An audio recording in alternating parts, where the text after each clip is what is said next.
사람을 바꾸는 경제 이야기, 세상을 바꾸는 경제 뉴스, YTN 라디오 생생경제. 오늘 가장 뜨거운 경제 뉴스를 제일 생생하게 전해드리는 시간입니다. 문재인 정부의 21번째 부동산 대책이 나왔습니다. 주택담보대출은 받기도 어려워지고요. 수도권을 비롯해서 대전, 청주까지 규제 칼끝이 겨눠졌습니다. 재건축 규제도 강화되고요. 어떤 신약들이 오늘 쏟아져 나왔는지 연세대 정경대학원 한문도 겸임 교수 나오셨어요. 어서 오세요, 교수님. 예, 안녕하세요. 제가 왜 신약이라고 표현했냐면요. 네. 최근에 집값이 꿈틀꿈틀거렸잖아요. 네, 맞아요. 그게 정부의 12.16 약발이 떨어져서다. 그래서 네. 정부에서 곧 신약을 발표할 거다. 제가 며칠 전에 그렇게 얘기했거든요. 네. 쪽집 계시네요. 네. 어디 이번 신약 강력합니까?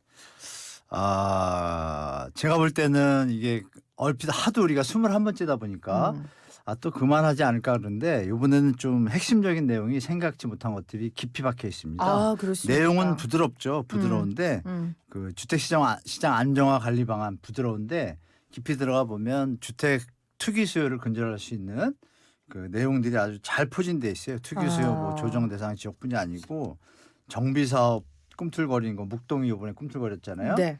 묵동이. 근데 그것도 확 잡는 내용들이 들어 있고 법인이 그동안 소리 없이 계속 조금 선도 역할을 하는 경향이 있었는데 시장에 그 부분도 지금 잡겠다고 하시고 그다음에 이제 일가구자 그러니까 1주택자인데 갭투자를 하시는 분들이 사실 많아요. 네. 특히 젊은 층에서. 근데 그 부분도 이번에 다 발표를 했어요. 그래서 아하. 공급대책에 대한 것까지도 후속 조치까지 던져놨기 때문에 만만해 볼 상황은 좀 아닌 것 같습니다. 자, 내용은 부드럽지만 투기 수요를 근절하겠다는 의지가 가득 담긴 엄청난 네, 아주 실속 있는 내용들이 많이 있어요. 실속 있는 내용이었다라고 총평을 해주셨고 최근에 목동 집값이 뭐 호가가 3억 원 정도 올랐다고 네네, 할 네. 정도로 이건 이제 재건축 이슈고요. 맞죠? 네, 안전진단 안전진단 관련돼서 그리고 이것 관련된 정책도 오늘 이번에 들어가 있고 법인들의 부동산 투자 그렇죠. 그것도 들어가 있고 그리고 갭 투자 관련돼서도 들어가 있고 다 들어가 있죠. 요약해 주셨어요. 자, 자세하게 한번 알아보죠.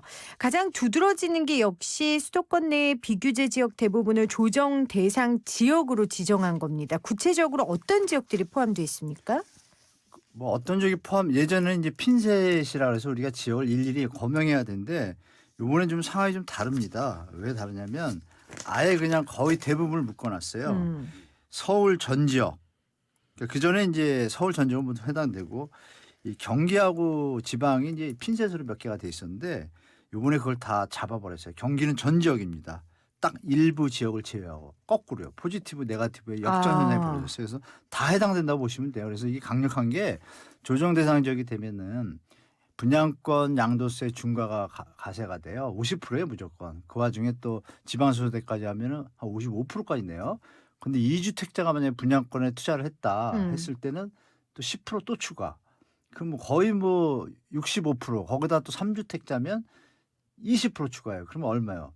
75예요. 그럼 75%를 세금으로 내면 뭐가 남겠어요? 그럼 그러니까 쉽게 말하면 현금 줍줍 이런 분들이 투자할 수 있는 길을 막아놓은 거죠. 그래서 경기 지역이 좀 많이 움직였었는데 그거를 다 잡아버렸기 때문에 전 지역으로 했고 인천도 또 다 강화도 옹진 뭐 요새 북한 그쪽에서 시끄러운데 그거 빼고는 다 묶어놨어요. 그러니까 비규제 지역에 가서 투자하려고 해도 할 지역이 없네요. 다 묶여놔가지고. 수도권 경기 지역에서는 거의 없다고 보시면 되고 네네. 지방도 세종시하고 대전 쪽이 좀 움직였는데 그쪽도 다 묶었어요.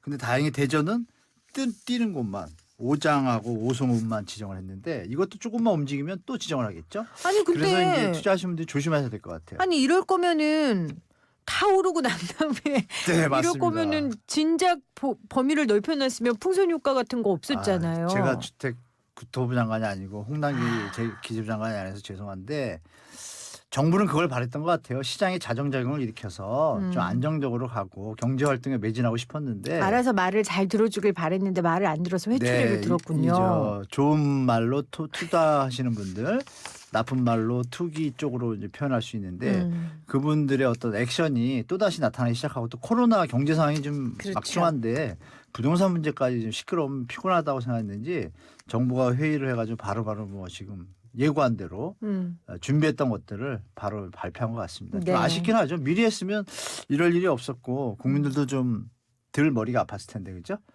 아쉬움은 좀 있습니다. 그러면 이렇게 조정 대상 지역을 확대하는 것만으로도 집값 안정에는 확실히 효과가 있습니까? 일단 집값의 상승이라는 것은 주로 이제 분양 주택에서 청약 네. 열풍과 함께 기준 주택까지 따라가면서 추세적 상승을 이어갈 때 이제 붐이 일어나게 되고 버블로 넘어가는데 지금 이제 조정 대상 지역을 아까도 말씀 올렸지만 양도세 중과라는 게 사실 투자에서 목적은 투자에서 수익을 얻기 위한 것인데 지금 던진 그 정부의 대책을 보면 투자할 의미가 많이 없어져요. 거의 없어요. 도리어 세무조사 받을까 봐 현금 지출하던 양반들도 비규제 지역에 있으니까 그동안 했지만 이제 규제가 됐기 때문에 물론 뭐 6억 이상은 그동안도 뭐 자금 조달 계획서를 냈지만 이제 이번에 또 자금 조달 계획도 깐깐해져 가지고 조금 여유 있고 투자를 선도하던 분들이 쉽게 투자할 환경이 전혀 안 되죠. 그러면 역으로 무슨 말씀이냐면 넘치던 물량들이 미분양에 날 소지도 없지 않아 있을 거예요. 차후에 가면. 아하. 그럴 경우에는 시장에서 이제 시장 반응이 확실히 어떤 편견 쪽이 아니라 중지점을 찾을 수 있는 어떤 시장 신호들을 우리가 일반 무주택자나 유주택자든 상관없이 모두 좀 판단할 수 있는 시장 상황이 벌어지겠죠. 그러니까 그렇기 때문에 제가 볼 땐 강력하다고 보는 거죠. 그러니까 이렇게 투자할 상황이 안 되기 때문에 네네. 이제 미분양들이 쏟아져 나올 수 있고 쏟아지지는 않죠. 쏟아지지는 않습니까? 실수요자 많잖아요. 네. 그러다 보니까 이제 집값 안정에는 확실히 효과를 좀 거둘 수 있을 것이다. 네네. 약한 것 같지만 네. 은근히 이게 셀 겁니다. 이렇게 말씀하시는 거예요. 자, 투자 이야기 나왔으니까 정부가 사활을 걸고 있는 것 중에 하나가 이 갭 투자 차단이에요. 그러니까 빚내서 전세 끼고 집 사는 거 완전 원천 봉쇄하겠다는 건데 관련해서 어떤 대책들이 있었습니까? 그러니까 이번에 그 전세 자금을 받아가지고 대출한 분들을 한해서 네. 새로 시작하는 분들은 아예 6개월 내에 입주를 안 하면은 다 회수한다는 거예요. 그러니까 그 전에는 그나마 뭐 입주 조건을 따지질 않았어요. 그러니까 이게 이제 우리 애청자분들이 그동안 언론에서 많이 노출이 안 돼서 그런데 일시적 2주택 그 양도세 비과세 조건을 이용해서 한 주택을 가지신 분들이 한 주택을 갖다 보증금 끼고 대출 레버리지 일으켜서 돈 안 들이고도 주택을 구매해서 상승 효과를 보고 세금을 안 냈잖아요. 그거는 이제 저번 대책 때 잡았는데 네. 요새 젊은 층에서 아시겠지만 대학생들도 동아리가 있거든요. 이거 간단하잖아요. 간단해요. 투자할 수 있는 시드머니와 에쿼티가 작은데 투자했을 때 내가 지금 집을 갖고 있을 것이 아니라 전세 보증금이 들어있고 전세 보증금에다가 대출을 받으면 네. 그 집을 살 수는 있어요. 근데 나는 살 곳이 없잖아요. 그러면 전세 보증금에 대출은 내 돈이 들어갔나요? 안 들어갔나요? 하나도 안 들어가잖아요. 그렇죠. 그 상태에서 자기는 전세 대출을 또 받아요. 그러면 전세 대출금 요새 이율이 적으니까 한 3억 받아야 3억이면 3% 90만 한 달에 10만 원밖에 안 되잖아요. 그러니까 10만 원인가? 뭐 엄청 저렴한 돈을 내니까 월세 살 필요도 없고 10만 원은 아닐 것 같아요, 교수님. 계산해볼까요? 3억이면은 네. 3%면 3, 3은 9, 900만 원이잖아요. 네. 그러면 70만 원 정도 내네 그렇죠. 한 달에. 네. 70만 원이니까 3억짜리 전세를 가볍게 얻는 게 낫지. 그래도 투자한 주택이 전세 보증금을 끼고 대출 꼈잖아요. 그것이 만약에 이자가 100만 원이라고 하면 1년에 1000만 원이잖아요. 근데 주택 가격이 1년에 1억 2억 뛰니 그렇죠. 그것이 이제 젊은 층에 퍼져서 내가 주택을 갖더라도 전세 살면서 투자를 해야겠다는 게 많이 번졌어요. 그래서 이런 분들이 갑자기 갭 투자로 다 나서다 보니까 의외로 시장이 가라앉질 않고 그러니까 이제 다주택자부터 3주택자, 2주택자, 다주택자 다 막아놨는데 의외의 복병인 거죠. 복병이 그러니까요. 나타난 건데 이것도 요번에 이제 잡은 거예요. 그러니까 앞으로 어떻게 하겠다는 거예요? 그러니까 이분들도 전세 대출을 안 해준다는 거예요. 안 해주고 그리고 그렇죠. 그 실거주자로 살아야 된다는 그렇죠. 거죠? 들어가야 되는 거예요. 만약에 전세를 살고 있는데 주택을 하나 사게 됐어요. 또 다른 분도 이거 하려고 준비하시던 분이 계세요. 만약에 이런 걸 알아서 나 전세를 살고 있는데 이걸 다시 대출로 받고 이 전세 자금을 집 살 때 전세보증금과 약간의 대출과 내 돈을 보태면 집을 부담 없이 살 수가 있거든요. 그러니까 그것을 아예 막는 게 뭐냐면 이 전세 대출금을 회수한다는 거예요. 6개월 내에 회수를 한다 이거예요. 새로 살 때는. 근데 그전에는 그게 없었어요. 그러니까 내가 전세자금 대출을 받아서 좀 아까 말씀드린 그런 투자의 형태는 취할 수가 없는 거예요. 그러면 1주택자 갭 투자는 이제 없어지는 거죠. 쉽게 말하면. 그렇겠네요. 직접 들어가야 되니까. 그렇네요.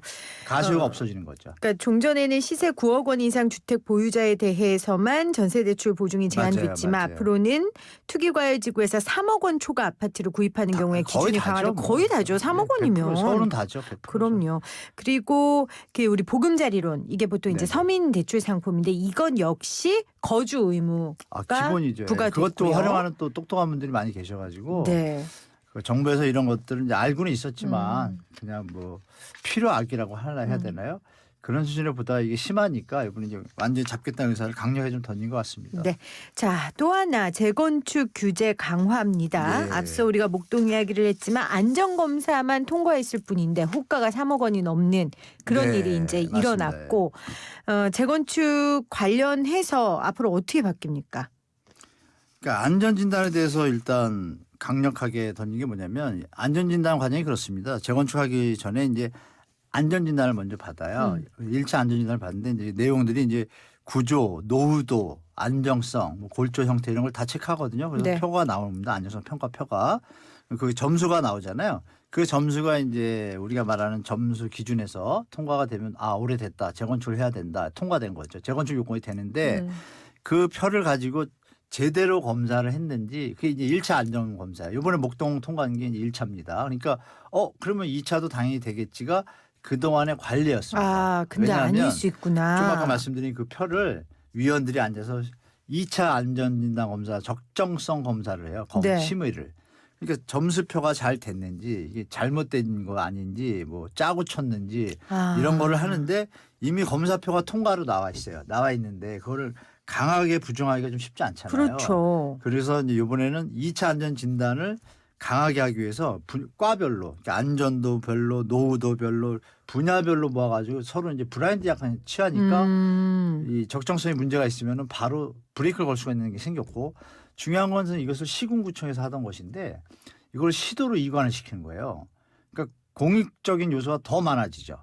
점점 지자체로 갈수록 이제 주민들과 협의성과 긴밀성이 높아지는데 시도 쪽으로 오다 보면 공적인 부분이 더 강해지잖아요. 근데 그 권한을 갖다가 시도로 좀 이관하는 거예요. 그러니까 두 가지가 강하게 나온 거예요. 그래서 그렇네요. 목동이 일시적으로 3억 떴지만 이 발표로 인해서 그렇네요. 이렇게 말씀드린 뭐하지만 한 1.5억 원 다시 좀 하향 안정에도 다 돌아가지 않을까 하루 이틀 만에 이런 생각이 들고 그다음에 이제 이게 시간이 좀 걸린다는 얘기예요.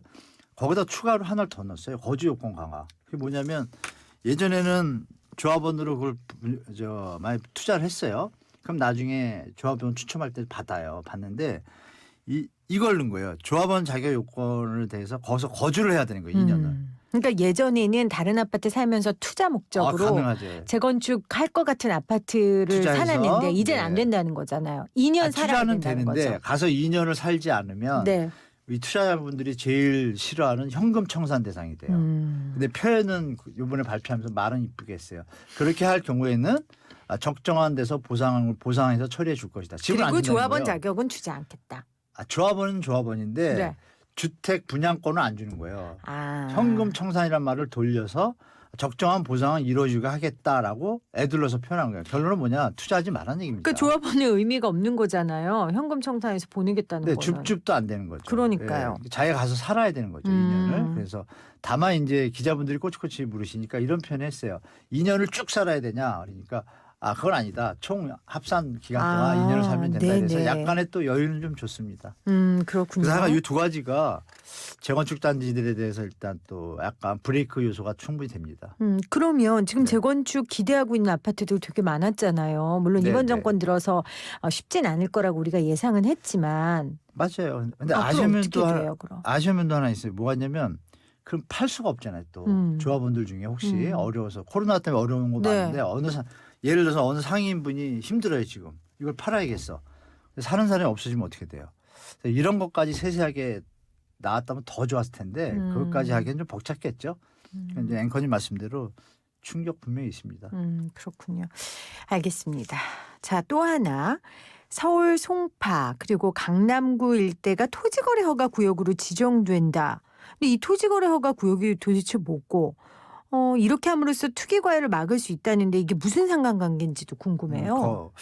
많이 막을 수가 있죠. 일단 주택 분야는 100% 거의 막을 수가 있고요. 왜냐하면 토지거래 허가 구역으로 묶이게 되면 허가 목적으로만 주택이 된다. 부동산을 사용하게 돼요. 네. 근데 주택은 18제곱미터 이상, 상가용 상업 업무시설 이런 것들 20제곱미터 이상이면 무조건 거래 허가를 받아야 돼요. 받는데 주택에 대해서 매입을 할 경우에 만약에 30제곱미터 빌라를 매입을 했다 그러면 들어가서 2년을 거주하는 사용 목적에는 거래 허가를 안 해주는 형태예요 지금. 그렇기 때문에 쉽게 말씀 올리면 투자를 할 수는 없는 거예요. 들어가지 않고 네. 거주를 할 생각이 없으면. 그러면 쉽지 않잖아요. 투자하기가. 그래서 그건 사전 차단하는 효과가 있어가지고 제가 볼 때는 거의 뭐 거래가 그럼에도 강력하게 또 자기 몸 던져서 2년 거주할 분도 계시겠지만 가수요는 충분히 잡는다. 그래서 정부에서 이제 국제 그 삼성역 일대 그 현대 개발하는 한전 그 일대에 어떤 가격 폭등이나 이런 조짐을 사전에 좀 제어하는 효과가 충분히 있다고 봅니다. 그렇네요. 자, 앞서 한문도 교수님께서는 정말 내용도 짱짱하고 강도도 세다. 이번 정책이 오늘 나온 부드러운 주제들이. 정책인데 네. 내용을 들여다보면 의외로 강한 게 많다. 네. 그리고 제가 보기에 나올 것들은 다 나온 것 같은데 앞으로 더 나올 게 있습니까? 어떤 부분에 있어서? 저는 알고 있는데 방송으로 얘기하기는 좀 적절하지 않은 것 같고 네. 왜냐하면 이번에 발표한 내용을 보면 거의 뭐 두더지 잡기로 치면 다 잡는 분위기거든요. 제가 볼 때. 네네. 근데 더 강력하게 던지면 시장이 너무 얼어붙잖아요. 그리고 또 거래량도 지금 사실 주택 가격이 살짝 오른다고 하지만 거래량이 지금 수반되지 않았거든요. 그래서 저는 개인적으로 그냥 놔두고 한두 달 뒤까지 이게 이어질지를 저는 퀘스천을 찍었어요. 사실. 왜냐하면 코로나로 주식도 그렇잖아요. 쭉 올랐다가 내렸다가 잠시 반등했다가 하향 조정의 기간이 안정하는 있죠. 네. 그런 기술적 반등이 있는데 저는 이제 그걸로 살짝 봤거든요. 그리고 이제 분양가 8월 말 되면 상한제 있잖아요. 상한제 때문에 분양가 심의위원회에서 주택 가격이 주의가 좋으면 분양가가 조금 올려서 받을 수 있잖아요. 조합원들이. 그러니까 조합원들끼리 이룰 수 있잖아요. 야 10개 우리가 올리자 값을. 조합원분들 얘기하는 게 아니라 그러면 공인중개사분들이나 뭐 하여간 시장 편향적인 분들이 요새 그걸 아시겠지만 이번에 발표 중에 중요한 게 하나 있어요. 계약을 하고 호가를 올려놓으면 시세가 형성되잖아요. 그럼 분양가 심의를 할 때 물론 주변 단지의 인근 시세 주변 단지 분양가의 몇 프로 이상을 못 받게 돼 있어요. 네. 근데 만약에 주변 단지 분양이 최근에 없어요. 1년 이내. 그럴 경우는 어떻게 돼요? 그러면 비교할 거는 현재 시세인데 만약에 현재 시세가 두 달 전에 한 10개가 딱 한 2만 세대 됐는데 10개가 딸랑 거래됐는데 그게 호가가 다 올라가 있어요. 근데 그게 알고 보니까 계약만 하고 잔금을 안 쳤어. 그럼 호가는 올라갔고 실거래가에는 뜨잖아요. 그 부분을 정부가 저번 12.16 때 발표했죠. 뭐냐면 해제를 30일에 신고 안 하면 과태료를 매기겠다. 근데 그래도 60일 동안 그게 시장에 떠 있잖아요. 어느 계약을 딱 해서 2억을 올려서 계약을 했다 그러면 60일 동안 그게 떠 있는 거 시장에. 네. 그럼 이게 효과가 있잖아요. 근데 그런 부분에 대해서 정부에서 그 부분을 좀 뭐랄까요 강력하게 할 수 있는 방법들도 다 있는데 약간 놔두고 있어요. 그래서 제가 개인적으로는 좀 가서 막 싸우고 싶어요. 그 얘기 아시죠, 앵커님? 청원 올라온 거. 네. 문재인 대통령은 집값을 잡을 뭐 의지가 있습니까? 없다고요? 하고 청원 올라왔잖아요. 제가 봐도 좀 그래요. 액션은 다 취하는데 지금 안 잡히잖아요. 오늘 나온 정책들 때문에 울고 계신 분들 계신데 거기다가 지금 얼음물 부으시는 울고 멘트예요. 계신 분이 있다고요? 어느 분이 울고 있는 사람들이 있겠죠. 근데 그분들한테는 제가 죄송한데 그러니까 실거주자들은 아니겠지만. 네네, 이런 근데 말씀... 나올 게 더 있다는 말씀이신 거잖아요. 네, 맞아요. 주택 가격이 좀 지금 많이 올랐다고 판단한 거고 더 올라가서는 좀 경제에 부담될 것 같으니까 정부는 이제 준비를 다 해놓은 것 같아요. 알겠습니다. 자, 오늘 쏟아져 나온 부동산 대책에 대한 내용들 그리고 평가 그리고 앞으로 더 나올 수 있다라는 전망까지 연세대 정경대학원 한문도 겸임 교수와 나눠봤습니다. 교수님 고맙습니다. 네, 감사합니다. 모든 인쇄 가능한 성원 에드피아. 온라인 주문 간편한 성원 에드피아. 누구든지 어디서나 쉽고 빠르게 인쇄의 유토피아 성원 에드피아. 쉽고 편한 인쇄가 현실이 되는 곳 국민인쇄 성원 에드피아. 우리 동네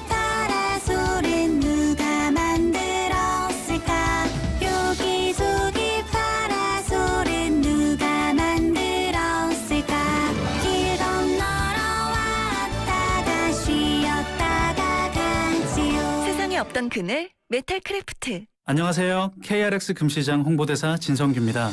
한국거래소에서 금을 주식처럼 편리하게 거래할 수 있다는 사실 알고 계시나요? 예탁 결제원 안전보관, 조폐공사가 순도 인증하고 저렴한 수수료에 매매 차익 비과세 혜택까지. 이제 금거래는 KRX 금시장에서 하세요. 자세한 내용은 홈페이지를 참조하세요.